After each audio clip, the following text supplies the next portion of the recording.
What's up, everybody? We're here at the park today. The wind is blowing like crazy. There's kids playing soccer over there. I'm not supposed to go near them, but that's okay because I came to this field, I came to this park to do a first impressions video of the Gossamer Gear The One trekking pole tent. I've been doing this channel for how many years now, and I've never done a first impressions video, so bear with me, I'm gonna do my best. But I wanna make it clear from the start, this is, a first impressions video. This is not a full review. I have not really used this tent very much yet. In fact, I haven't used it backpacking at all. However, this past weekend, I did spend 2 nights in it while I was car camping with some friends. I've set it up like 4 or 5 times now. So in this video, I just want to walk through the setup process. I want to show you some of the features. We're going to talk about some of the specs, the weight, all that stuff. And then at the end of the video, I'm going to give my full impression, what I like about this tent so far, and what I think might cause some issues when I use it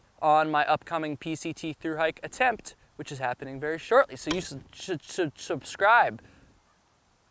Yeah, I'm gonna start this video off by just talking about why I chose this tent in the first place. I'm also gonna talk about some of the specs and then we're gonna set it up. But first, I just wanna say this video is not sponsored by Gossamer Gear. They do not know I'm making this. I've never even talked to them. I did match with them on Tinder one time, but they ghosted me. I'm still bitter. This video is sponsored by Drink Element. We're gonna get into that in just a second, but not sponsored by Gossamer Gear. So the reasons why I bought this tent for my PCT thru hike, there's basically 2, and I have talked about these in some other videos. First of all, it's got great reviews and a lot of thru hikers seem to love it, but what I really loved about it was the weight and the price. Right now, this tent's going for about $300. When I bought it, I actually bought it on sale during Black Friday, so it was even cheaper. But even $300 is a pretty reasonable price for a tent that weighs less than 18 ounces. I wanted something lightweight, and so I was really eyeing up like the Z-Pax Plexamid or whatever the hell it's called. I was trying to decide between that tent and this one right here, this one.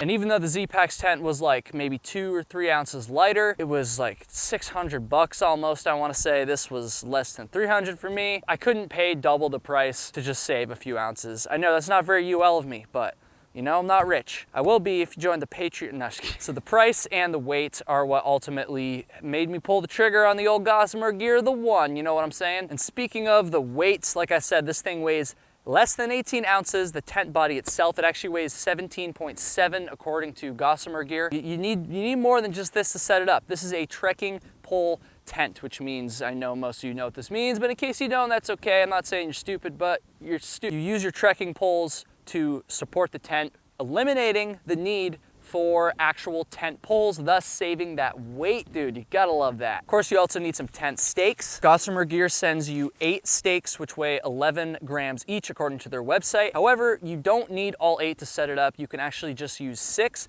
And then there's a few, you can use the other stakes. You get a few other options. We're gonna talk about all that in just a second. I should probably just stop standing here and actually set this sucker up. What do you guys say? Actually, no, you know what?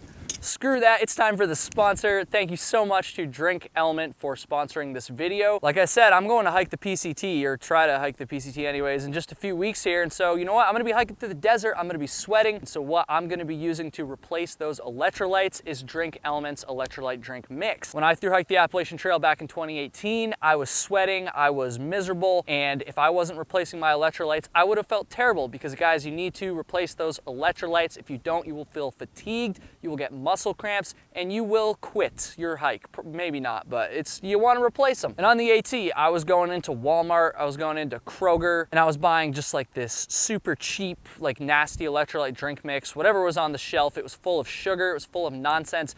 You don't want that. All you want is the electrolytes that you're trying to replace, and you want a great taste as well. Drink Element has both of those things. And you don't even really have to take my word for it. You don't have to put your money where my mouth is, because if you go to drinkelement.com/KyleHatesHiking, that's drinklmnt.com/KyleHatesHiking, you can get a free sample pack of 8 of their flavors. You just have to pay the cost of shipping. It's just a few bucks if you're in the US, it's no big deal. They have your standard flavors, like citrus and watermelon, stuff like that, but then they also have these crazy flavors like chocolate salt, lemon habanero, dude. They got all this awesome stuff, and you're gonna get to try it all in the sample pack. So one more time, that's drinklmnt.com/KyleHatesHiking. I'm leaving for the PCT very soon, and so I'm probably not gonna be doing any more videos for them for a long time, and I just wanna say, Drink Element, when you guys see this, thank you so much for all the support you've given this channel over the last few months. And I'm so grateful to be supported by such an awesome company. All right, let's set this tent up. Don't do it. Don't do it. No.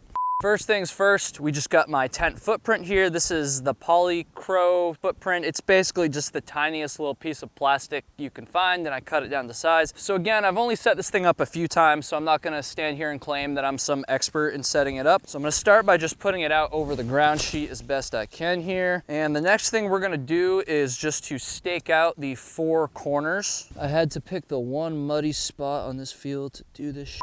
All right, now comes the fun part. Remember how I was talking about these trekking poles here? You're gonna wanna set these bad boys to 120 inches. Is that right?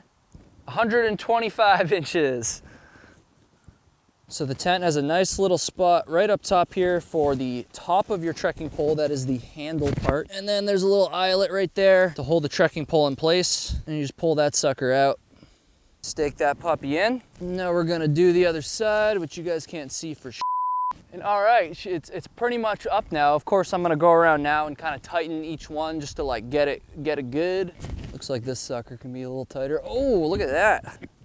There we go. All right, and then the last part, and probably my favorite part of setting this whole tent up, is this little toggle right here, dude. Look at this thing. Almost impossible to do with one hand. Oh, and he's done it. He's done it, folks. We've done it.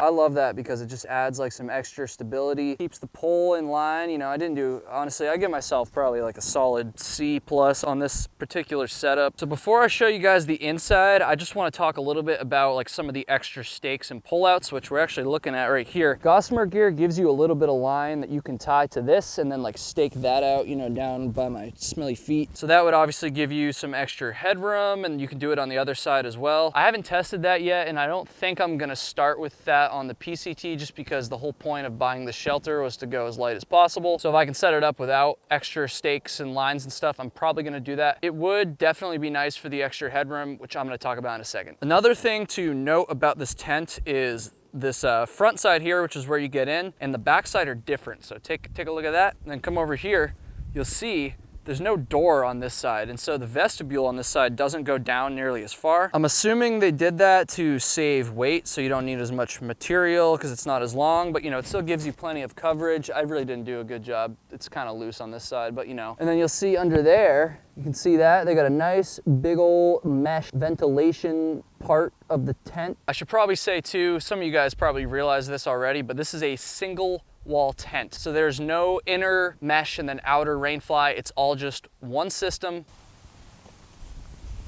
As you can see, it's a pretty big vestibule. I actually like this vestibule quite a bit. We've got side entry, and then you can also roll this up too. Another cool thing is you can actually roll up this side too. So if you want like maximum ventilation, dude, you just unclip that right there. Friggin' roll that sucker right up. So there you go. I mean, you can roll this entire thing up, get plenty of airflow. You can have all your hiking friends watch you change. Nothing blocking that view. Let me show you the inside of this thing. All right, welcome to the inside of the tent. This is where the magic happens. You got a little pocket right here to keep your, you know, what would you keep in here? Comment what you would keep in this pocket. For me, just nothing but meth. How's my double chin look?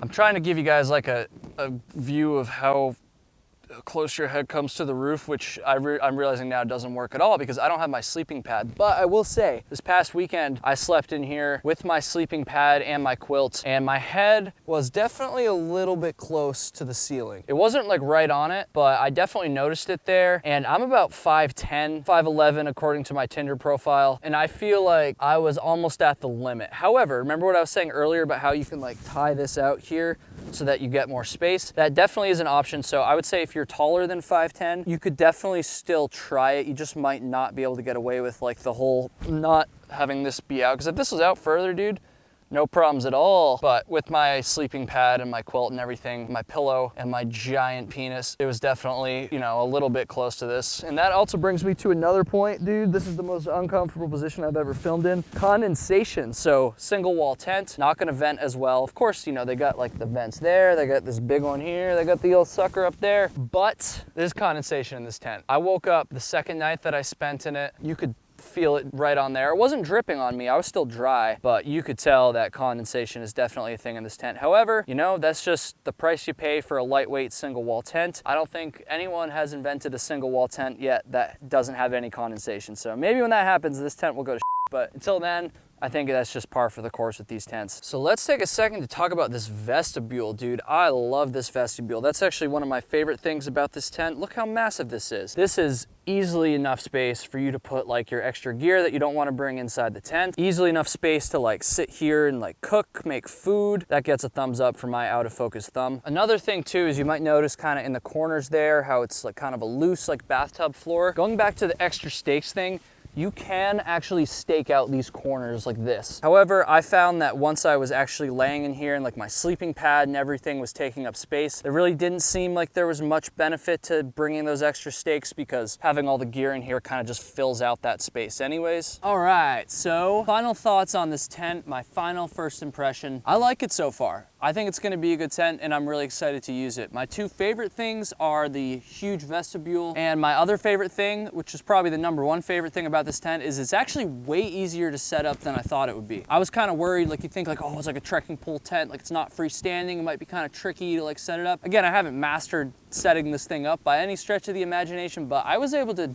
get a pretty good pitch every single time I've done it. In fact, this is probably the worst one and it's still not even that bad. I like that when you set it up, when you put the first trekking pole in and you stake it out, the tent doesn't just like fall over. Like you don't have to do both at the same time or try to like finagle it. Like once you put one side in and you stake it out, it stays up. I don't know, I just think that's a nice feature.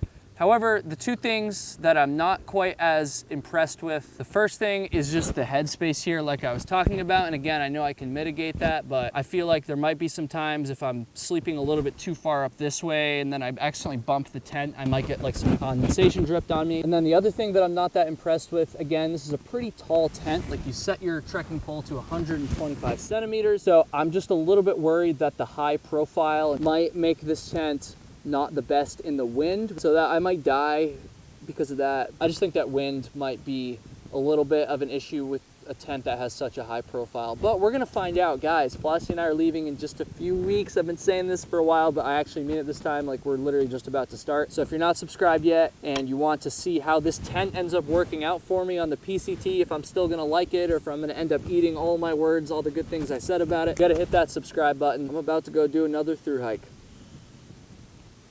Damn.